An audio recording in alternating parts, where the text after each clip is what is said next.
Bapak, Ibu, Saudara-saudari yang terkasih, pada hari ini kita memasuki hari Minggu Prapaskah yang pertama. Bacaan, khususnya bacaan Injil yang akan diperdengarkan kepada kita, diambil dari Injil Lukas, bab 4 ayat 1 sampai ayat 13. Saya akan membacakan Injil terlebih dahulu. Pencobaan di padang gurun. Yesus yang penuh dengan Roh Kudus kembali dari Sungai Yordan, lalu dibawa oleh Roh Kudus ke padang gurun. Di situ ia tinggal 40 hari lamanya dan dicobai iblis. Selama di situ ia tidak makan apa-apa, dan sesudah waktu itu ia lapar. Lalu berkatalah iblis kepadanya, "Jika engkau anak Allah, suruhlah batu ini menjadi roti." Jawab Yesus kepadanya, "Ada tertulis, manusia hidup bukan dari roti saja." Kemudian ia membawa Yesus ke suatu tempat yang tinggi, dan dalam sekejap mata ia memperlihatkan kepadanya semua kerajaan dunia.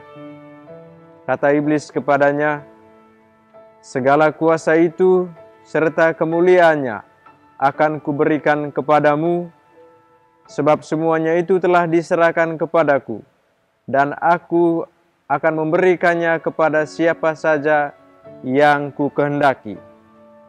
Jadi, jikalau engkau menyembah aku, seluruhnya itu akan menjadi milikmu."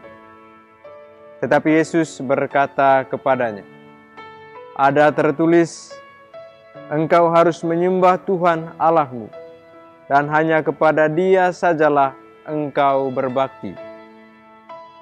Kemudian ia membawa Yesus ke Yerusalem dan menempatkan Dia di bubungan bait Allah, lalu berkata kepadanya, "Jika engkau anak Allah, jatuhkanlah dirimu dari sini ke bawah, sebab ada tertulis, mengenai engkau, ia akan memerintahkan malaikat-malaikatnya untuk melindungi engkau, dan mereka akan menantang engkau di atas tangannya, supaya kakimu jangan terantuk kepada batu."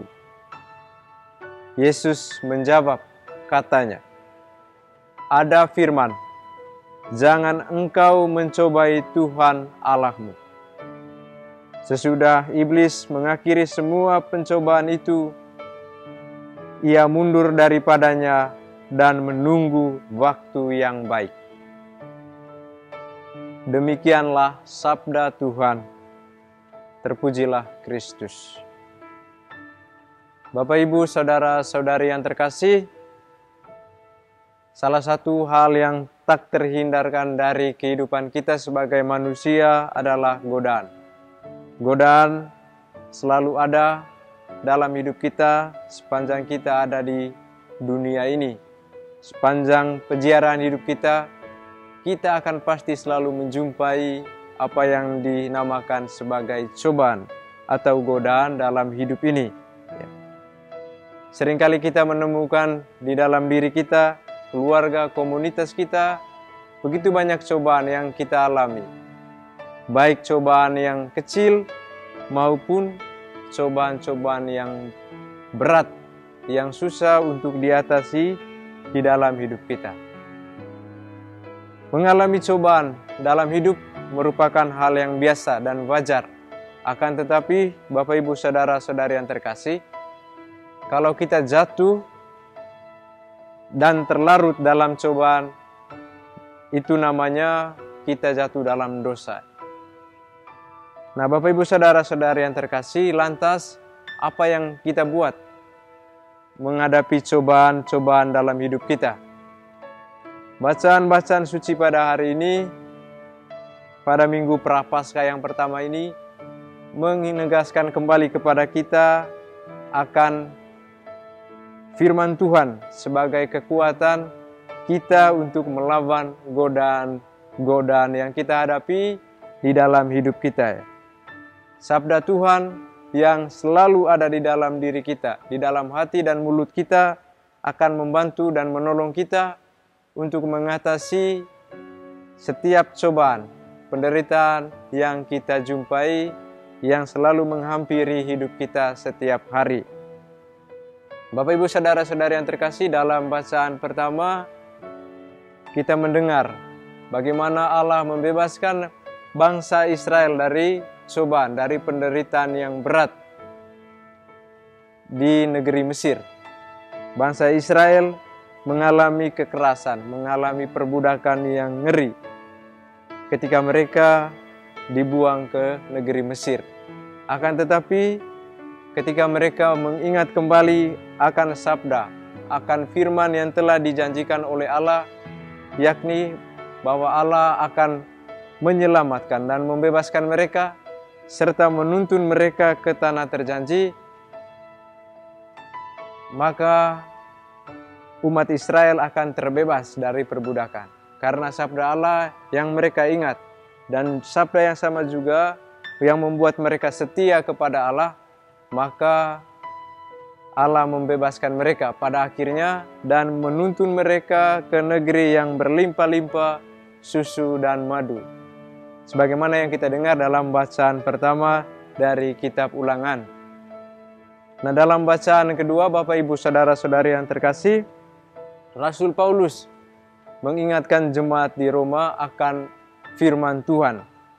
Paulus menegaskan bahwa firman Tuhan selalu dekat dengan kita, dengan jemaat, yakni ada di dalam hati dan di dalam mulut. Bahwa sabda Tuhan itu tidak berada jauh, tidak terpisah dari kehidupan kita. Ia sudah ada di dalam hati, di dalam mulut kita. Dan Paulus juga menegaskan bahwa firman Tuhan itulah yang menyelamatkan hidup kita. Tetapi ada syaratnya, yaitu bahwa kita harus sungguh-sungguh yakin dan percaya kepada Allah, sumber firman tersebut. Kita percaya, baru kemudian sabda firman yang ada di dalam hati, di dalam mulut kita, atau yang kita dengar, yang kita baca, akan memberikan efek kepada hidup kita, akan menyelamatkan jika kita sungguh percaya kepada Allah sendiri. Dalam baca Injil, Bapak Ibu saudara-saudari yang terkasih, secara gamblang dikatakan tentang cobaan. Hari ini Yesus mengalami cobaan di dalam hidup dan karya-karyanya. Kita dengar dalam bacaan Injil, Yesus ketika berada di padang gurun selama 40 hari akan menerima cobaan dari setan. Kalau kita dengar dalam bacaan Injil tadi, Yesus dicoba selama 3 kali. Cobaan rupanya tidak hanya dialami oleh manusia biasa seperti kita, tetapi juga dialami oleh Yesus sendiri yang adalah Putra Allah. Yesus bahkan mengalami cobaan yang lebih hebat, lebih besar dari cobaan yang kita alami. Bapak Ibu, coba bayangkan ketika Yesus tidak makan selama 40 hari, tidak minum. Tetapi tiba-tiba iblis datang, lalu mencoba Yesus, menyuruh Yesus untuk mengubah batu menjadi roti. Nah, akan tetapi hal yang menarik, Bapak Ibu saudara-saudari yang terkasih, meskipun Yesus dicoba berulang-ulang sebanyak 3 kali, tetapi Yesus tidak jatuh, tidak terlarut dalam cobaan iblis. Yesus tetap setia kepada kehendak Bapanya. Ada 3 cobaan yang diberikan kepada Yesus,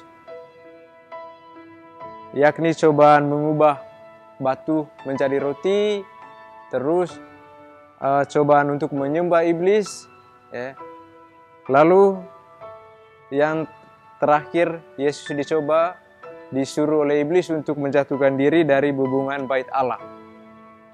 Nah, Bapak Ibu saudara-saudari yang terkasih, yang menarik bahwa Yesus mengalahkan cobaan si iblis.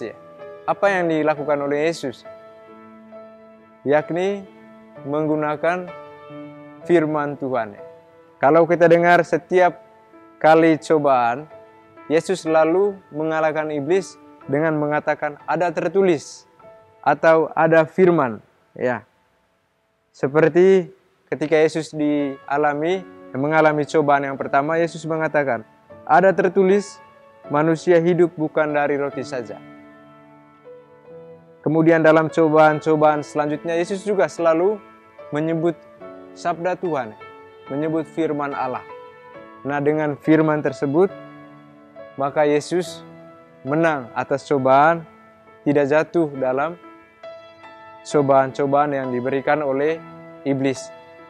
Nah, Bapak Ibu saudara-saudari yang terkasih, apa yang dibuat oleh Yesus adalah suatu contoh yang baik bagi kita untuk mengandalkan sabda Tuhan di dalam hidup kita, di dalam peziarah kita di dunia ini, teristimewa dalam peristiwa-peristiwa pahit atau cobaan-cobaan yang kita alami. Yesus mau mengajarkan kita untuk tidak menganggap remeh atau tidak main-main dengan firman Tuhan. Tetapi kita harus sungguh-sungguh percaya akan kekuatan dari sabda Tuhan. Tentu saja untuk mengetahui dan untuk mengalami firman Tuhan, maka kita harus pertama-tama mendekatkan diri dengan membaca, mendengarkan, meresapkannya dalam hati, dan melaksanakannya dalam hidup kita sehari-hari. Bapak Ibu saudara-saudari yang terkasih, semoga bacaan-bacaan suci pada hari Minggu Prapaskah yang pertama ini meneguhkan juga sekaligus mendorong kita untuk lebih dekat pada firman Tuhan. Karena firman Tuhan adalah obat yang menyembuhkan, juga senjata yang ampuh bagi kita untuk melawan segala macam godaan-godaan yang menghampiri hidup kita. Tuhan memberi kita damai.